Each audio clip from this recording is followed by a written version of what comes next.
Mr. Noah Downs is joining us in a second here as I call him on Discord. So, how's your day going? Oh, it's wonderful so far. No kidding.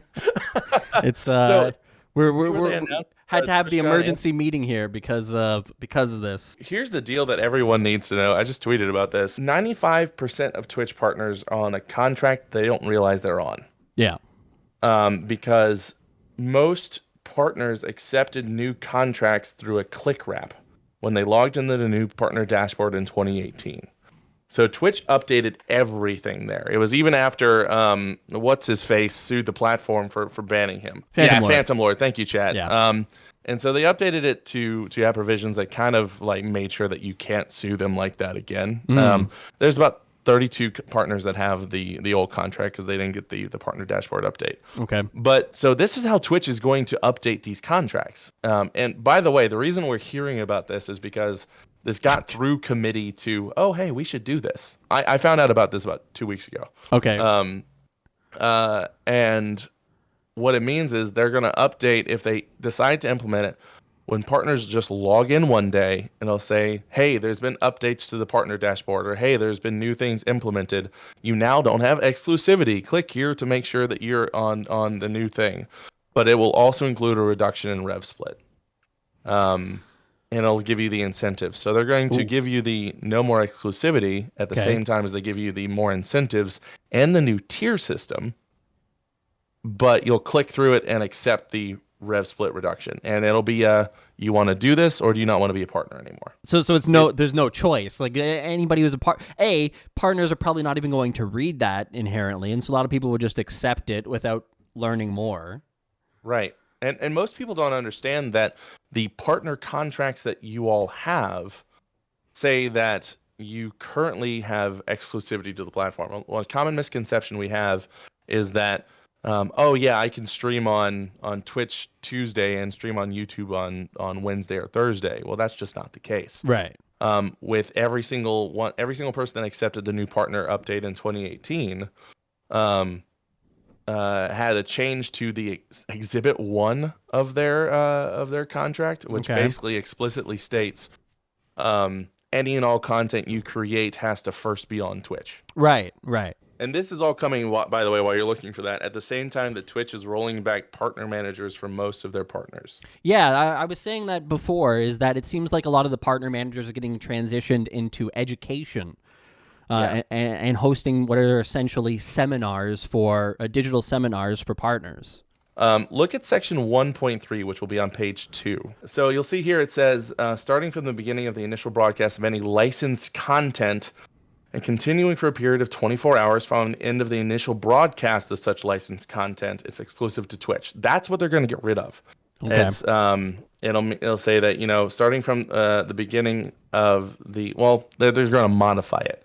It'll still have similar language, but they're going to change the definition of licensed content. You'll see here that licensed content is not defined on this page, on the screenshot, right? Right. So now the definition of licensed content is buried in this 15-page Twitch partner agreement. Yeah, it's in an exhibit, right? It's Exhibit A, which the only purpose for Exhibit A, page 11, is to define licensed content. Any and all audiovisual content that is developed, created, produced, and or licensed by content provider or its players and teams, because sometimes they partner a brand, including creative and IRL content. And then without limitation to and foregoing any and all content provided in the content provider channel. So basically, if a content provider makes content, it has to first be on Twitch. And if it's not the content provider that's streaming to the channel, whoever is streaming to the channel, that content has to be on Twitch too. That's what the and is for. Now, it's bad contract drafting because we could poke a hole in this and say that and means both have to be true. Right. But Twitch has expressly shot that down in my stuff in the past. It's not worth it to sue them over. Right. So now what the question should be here is, well, does that mean I can't put content on YouTube? What about my static content? Well, Twitch doesn't enforce that here. And in private conversations, Twitch says, well, some people they've said, hey, you can cook on YouTube as long as you're playing games on Twitch. But there are express contracts that say gaming content from like 2016. But this is the update from 2018, which encompasses all content. Yeah. It doesn't seem like there's anybody currently in the upper echelons of Twitch that actually cares about the creator. Even if you look at like people who I don't necessarily know how actively they were engaged with the community, but like people like Michael Aragon, who was the chief content officer, who left in January just out of nowhere.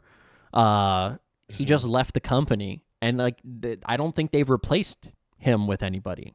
They have no replacement for Sarah Clemens. And again, I don't know exactly how active these people were in being like, oh no, we have to defend the creator. We obviously know how much Marcus was.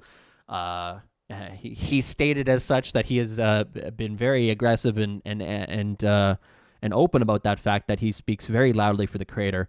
But I don't know that there's anybody there now in that. I don't think there's anybody who's not a developer or not been a content creator themselves or has any consideration for content creators. I think everybody's product and money and maybe Amazon Amazon transplant. I don't know.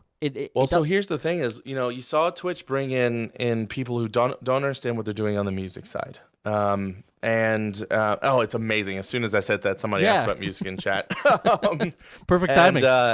That's amazing. But they brought in people that don't understand what they're doing on the music side and didn't get it properly licensed. And those people are still there and still trying to force a square peg into a round hole. Mm-hmm. And it's just never going to work. And then Twitch brought in people on the cut people on the partnership side and added traditional marketing who don't really understand what's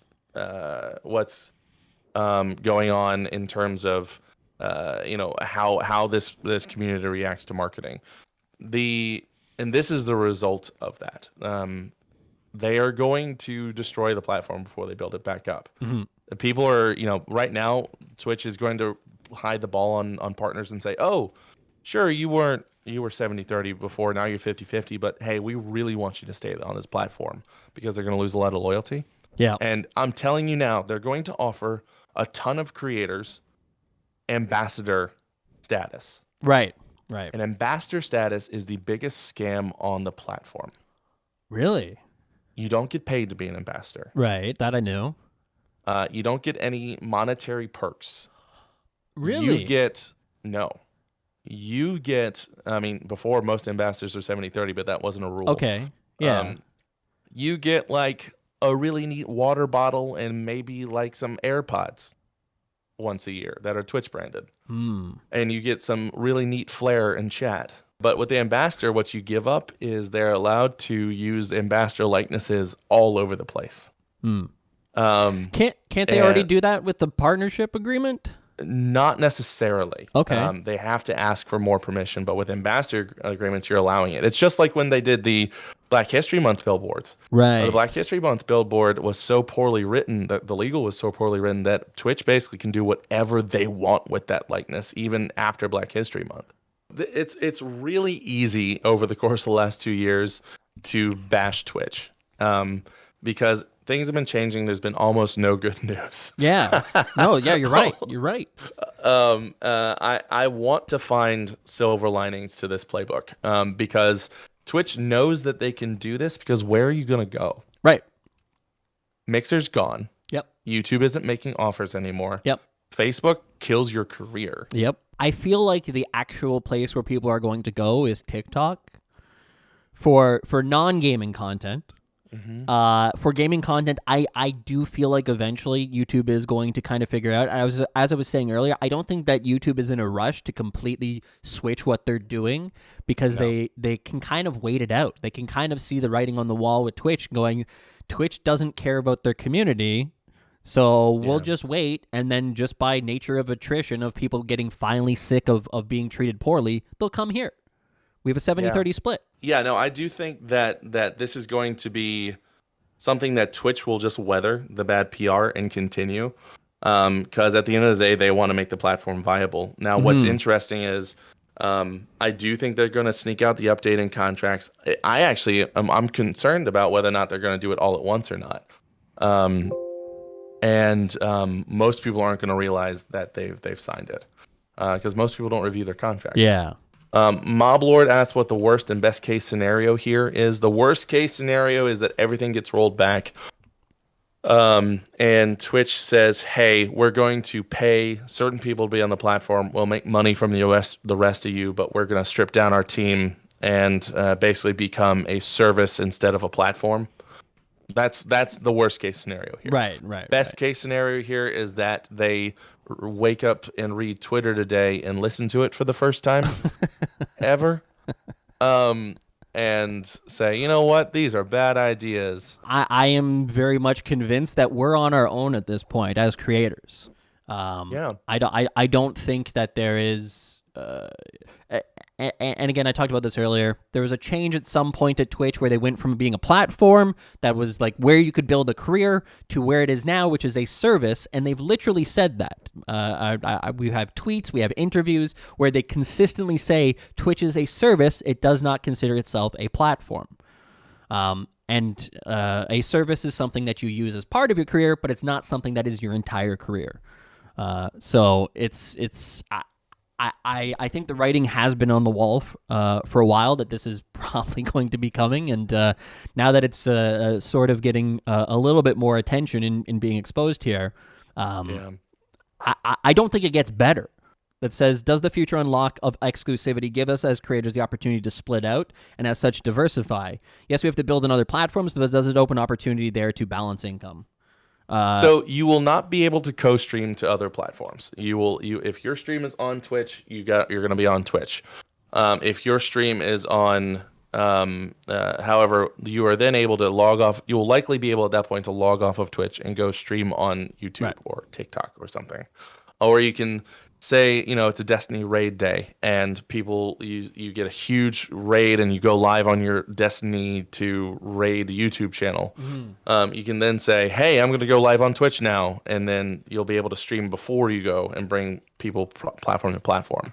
Now, what's interesting there is that you have to have a platform, a good following on each platform to make that worthwhile and viable.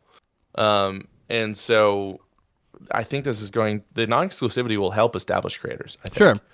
Sure. For sure, if they can take advantage of it. But creators trying to break in, I think if they split their attentions between platforms, it's just going to lead to jack of all trades, master of none, and getting mediocre response on a bunch of platforms and not being able to do this full time.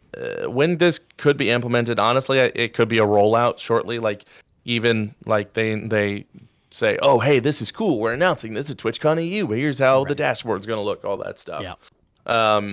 I honestly think that it'll be available to everyone in August. Like a feature. Tier system's been in place for a while. That's been ready to roll out for about a year at this point. Okay.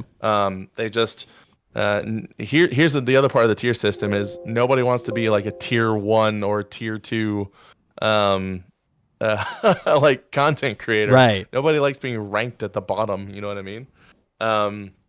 And so I think the changes will probably be rolled out in August if they're not just implemented slowly. But yeah, that's my summary. I've got to run, but thanks for having me on, Zach. Noah, thank you so much for coming on. I really appreciate it and giving people some insight into the legal aspect and your knowledge here. I really appreciate it, man. If you guys are not following MyLawyerFriend on Twitter, please go and do so. If you need a lawyer for anything, contract stuff, especially contract stuff, creator stuff, partnership stuff, check him out. I think he does a free consultation and then 30 minutes or so that you get to chat with you. Yeah, you can sit down, chat with me, get to know me for about 30 minutes. That way you can make sure that you actually want to work with me. So you guys are all amazing. Thanks for having me on, Zach. And let me know if you need anything else. Okay, bud? Absolutely. Thank you so much. I appreciate it. Have a great day. Bye, friend. Hey, if you enjoyed this video, make sure you click like, click subscribe up there, and then watch this video. What else you got to do? You're on YouTube anyways. You might as well watch something else. It's right there.